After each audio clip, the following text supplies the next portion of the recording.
छत्रपती शिवाजी महाराजांनी ही स्वराज्याची उभारणी केली त्यावेळेला आपल्याला माहिती की अनेक जाती धर्माचे सैन्य त्यांच्या पदरी होतं आणि त्याच्यामध्ये तो वारसा शाहू महाराजांनी पेशव्यांना दिला आणि छत्रपतींचे विचार पुढे नेले पाहिजे हा त्याच्या मागचा हेतू असताना आणि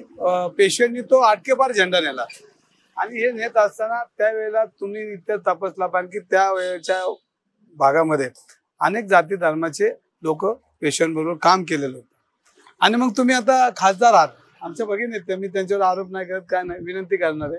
की खासदाराच्या लेवलचं काम त्यांनी केलं पाहिजे पुणे शहरामध्ये अनेक प्रश्न करून बसलेले आपण बघितलं असेल तर त्यांच्या डोक्यावरच महावीरांचं देऊळ घाण ठेवलं जातं त्याच्यावर ते बोलले पाहिजे त्यांच्या आजूबाजूला गुन्हेगारी वाढली त्याच्यावर बोललं पाहिजे आणि एक संविधानामध्ये त्यांनी शपथ घेतलेली असे की ह्या जाती धर्माच्या सगळ्यांना घेऊन मी त्या ठिकाणी कामकाज करेल हे तुम्ही संविधानाची शपथ घेऊनच हे करता आणि मग त्यांना जर असं वाटत असेल तर त्यांनी शनिवारवाड्यावर बोर्ड लावलं पाहिजे आणि त्याची मान्यता आणली पाहिजे की या शनिवारवाड्यामध्ये मुसलमानांना प्रवेश म्हणजे प्रवेश बंदी कारण एकदा आहे कुठल्या लोकांनी हे ठरलं पाहिजे मग दलित आले पाहिजे का मातंग आले पाहिजे का आमचे चर्मकार आले पाहिजे कोण कोण आलं पाहिजे हे त्यांनी त्याच्यावर बोलले त्यांना कोण अडवणार सत्ता त्यांची आणि मग हे लुटूपुटूची लढाई खासदारांना शोभत नाहीये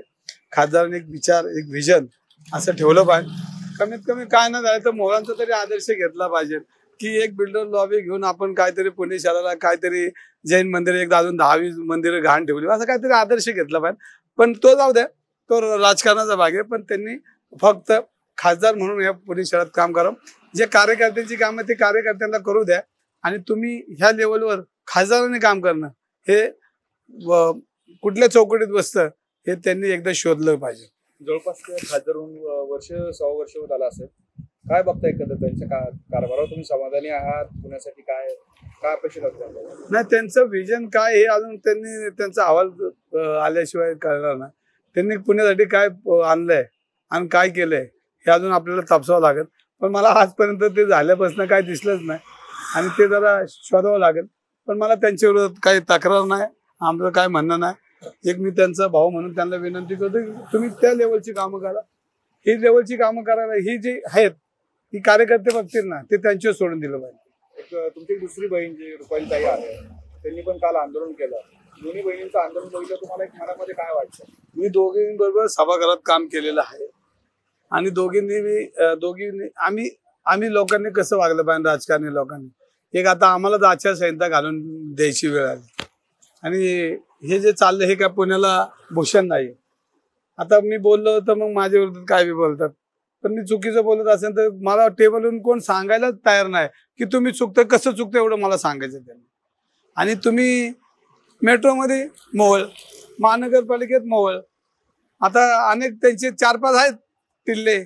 त्यांच्याशी बोललो आता मी हळूहळू पण ते आता माझ्या अंगावर आले पाहिजे मला विचारलं पाहिजे माझ्याबरोबर बसवा कोणी टेबलवर मी त्यांना उत्तर देईन काय द्यायचे ते रुपाली ताईंना तुम्ही काय सांगू इच्छिता त्यांनी पण काल आंदोलन केलं एका सभागृहात होतं काही काळ एका पक्षात देखील होता काय वाटतं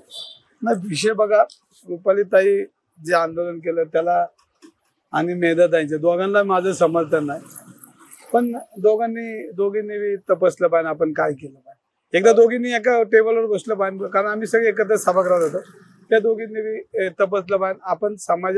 समाजाने आपल्याला एक उंची दिलेली आणि त्या उंचीचा फायदा पुणेकरांना कसा होईल असं या दोघींनी बसून केलं पाहिजे आणखी एक तुमचा हा जो मतदारसंघ आहे त्यामध्ये सर्वाधिक मुस्लिम बांधव देखील आहेत तुमच्या ऑफिसला आम्ही बघतो की मुस्लिम समाज असेल की अन्य समाजातील लोक येतात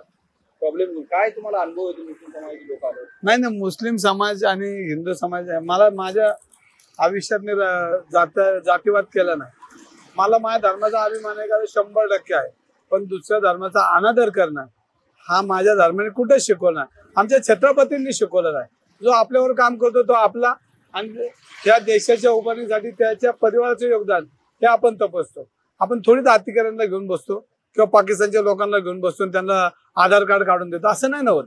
जे नमाज पठणामध्ये झालं तुम्ही काय अनुभव सांगितला तुमच्या ऑफिसमध्ये तो काय आहे अनुभव बघा माझ्याकडे अनेक मुस्लिम धर्माची लोक आहेत आमचे मित्र आहेत बघा आलेत शीख समाजाचे मला दिवाळीला भेटायला आले म्हणजे ह्याचा अर्थ असा नाही की तुम्ही